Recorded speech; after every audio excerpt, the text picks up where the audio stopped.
여러분 안녕하십니까? 야고보서의 말씀을 계속해서 묵상하고 있습니다. 오늘은 한 절 말씀이 되겠습니다. 야고보서 1장 21절입니다. 이 단락이 여기서 끝나기 때문에 말씀을 드리는데, 그러므로 모든 더러운 것과 넘치는 악을 내버리고 너희 영혼을 능히 구원할 바 마음에 심겨진 말씀을 온유함으로 받으라. 옛날 성경에는 심어진 돌을 온유함으로 받으라, 이렇게 말씀하고 있습니다. 자, 그러므로 이미 전 시간에 말씀을 드렸습니다. 우리가 하나님 앞에서 믿음을 성숙하게 하기 위해서 좀 더디할 것은 더디하고 속히 할 것은 속히 한다. 그러면 그 다음엔 또 우리에게 필요한 것이 무엇일까? 버릴 것이 있고 채울 것이 있다. 그렇습니다. 우리 신앙생활 속에, 우리의 생활 속에는 버릴 것이 있습니다. 버릴 것을 버려야 됩니다. 예수를 믿었다, 죄를 회개했다, 이건 뭘 말하는 것입니까? 내 안에 버릴 것을 버린다는 것입니다. 그래서 모든 더러운 것과 넘치는 악을 내버리고, 더러운 것과 넘치는 악을 버려라. 이거 비워야 됩니다. 아주 이렇게 종합적으로 얘기하고 있는데, 더러운 생각, 더러운 말, 더러운 뜻 많이 있죠. 나 혼자만의 생각 속에 더러운 것들이 많이 있습니다. 그래서 어떤 분은 말했습니다. 혼자 생각하는 것이 진짜 경건이다. 혼자 무슨 생각을 하고 있는가? 여러분이 혼자 있을 때 무슨 생각을 하고 있습니까? 더러운 생각이 있습니까? 악한 생각이 있습니까? 이런 것들을 다 버리라는 것입니다. 버릴 게 많습니다. 나쁜 버릇도 버려야 됩니다. 예수를 믿으면서 버리지 못한 사람들 많이 있어요. 어떤 분들은 이렇게 말합니다. 그래요. 나는 성격이 본래 그렇습니다. 예수를 믿으면서 버려야죠. 그리고 우리가 예수님을 모신다고 말씀하고 있지 않습니까? 예수님을 마음에 모신다고 할 때에 그것은 이제 예수님으로 나를 채우는 것입니다. 예수님의 마음으로, 예수님의 생각으로, 예수님의 뜻으로, 예수님의 말씀으로 나를 채워야 되는 것입니다. 그것이 무엇이겠습니까? 하나님 아버지의 말씀입니다. 그래서 오늘 함께 부를 찬송은 제가 이렇게 생각했습니다. 찬송가 202장 하나님 아버지 주신 책, 반갑고 귀한 말씀이 있어요. 하나님 아버지의 말씀으로 우리를 채워야 된다. 근데 어떻게 채워야 되는가? 너희 영혼을 능히 구원할 바 마음에 심어진 말씀은 무엇인가? 우리의 영혼을 구원할 수 있는 말씀이다. 모든 성경은 하나님의 감동으로 된 것으로 구원에 이르는 지혜가 있게 한다. 우리를 구원하게 하는 하나님의 말씀, 그것으로 우리를 채워야 되는데, 지금 야고보 사도께서, 야고보 이 목회자께서 이렇게 말씀합니다. 이미 이것이 너희들에게 심겨졌다. 여러분, 오늘 이 말씀을 듣고 있는 여러분, 혹시 예수를 믿지 않은 분들도 계실 수 있겠습니다만은, 믿는 분들이 이 말씀을 들으시면 우리는 스스로 어떻게 생각해야 됩니까? 내게 말씀이 심겨졌다. 여러분, 말씀이 심겨졌습니까? 이미 우리에게 말씀이 심겨졌습니다. 들려졌습니다. 사실 설교하지 말아도 될 설교의 내용들이 너무나 많고, 다시 듣지 않아도 될 설교의 내용이 우리에겐 너무나 많이 있습니다. 그렇지 않습니까?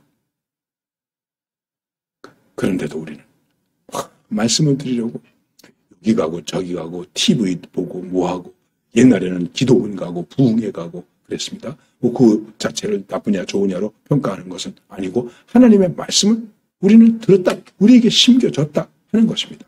그런데 이제 그 다음에 문제가 있습니다. 그것이 무엇이겠습니까? 이 말씀이 우리의 삶 속에서 잘 사라지지 않는 거예요.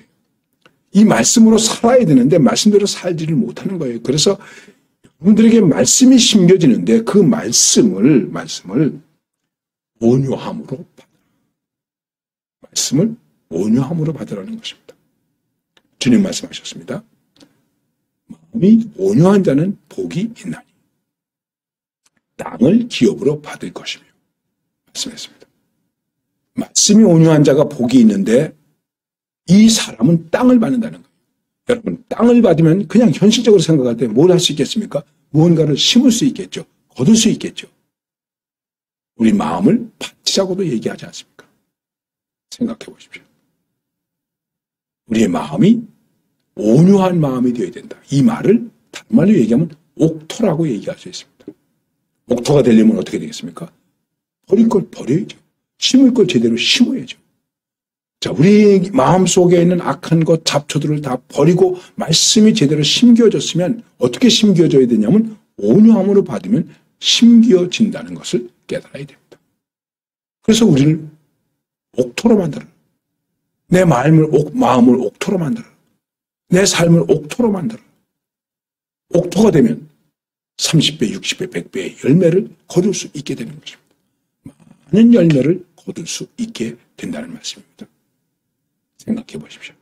내가 말씀을 어떻게 받고 있는가? 온유함으로 받고 있는가? 우리가 온유라는 말을 여러 가지로 해석할 수 있습니다. 온유라는 말을 이제 흔히 부드럽다. 그래서 영어 성경에도 meek 혹은 gentle 이런 표현을 하고 있습니다. 그런데 이 말씀 속에는 어떤 의미가 있느냐 하면 이런 의미도 있다 그럽니다. 교육이 가능하다. 온유한 사람은 훈련과 교육이 가능하다는 거예요. 그런데 악한 사람은, 완악한 사람은 말해도 안 들어. 교육이 안 돼요. 이게 안 되겠어. 이렇게 되는 것입니다. 하나님의 말씀을 들을 때 이 말씀을 온유함으로 받는다는 것은 하나님의 말씀으로 가르쳐진다는 것입니다. 하나님의 말씀으로 훈련이 된다는 것입니다. 그래서 예수님도 너희는 내게 배우라. 나는 마음이 온유하고 겸손하다. 여러분, 과연 말씀을 온유함으로 받습니까? 여러분과 제가 말씀을 온유함으로 받으면 이 말씀이 내게서 역사합니다. 역사할 수 있도록 내 마음이 열려집니다. 말씀의 씨앗이 뿌려져서 이것이 싹이 나고 자라고 그리고 열매를 맺을 수 있게 된다는 것입니다. 그래서 온유함으로 받아. 이렇게 말씀하고 있는 것입니다. 버릴 것을 버리고 채우는 것은 하나님의 말씀으로 채우고 그것을 온유함으로 채워서 내게서 열매가 가득할 수 있게 하는 그런 삶을 살려는 권면이 되는 것입니다. 흩어져 있는 성도들이 얼마나 힘들겠습니까? 화나지 않겠습니까? 고향을 떠났는데 불평도 되지 않겠습니까? 이게 무슨 고생이람?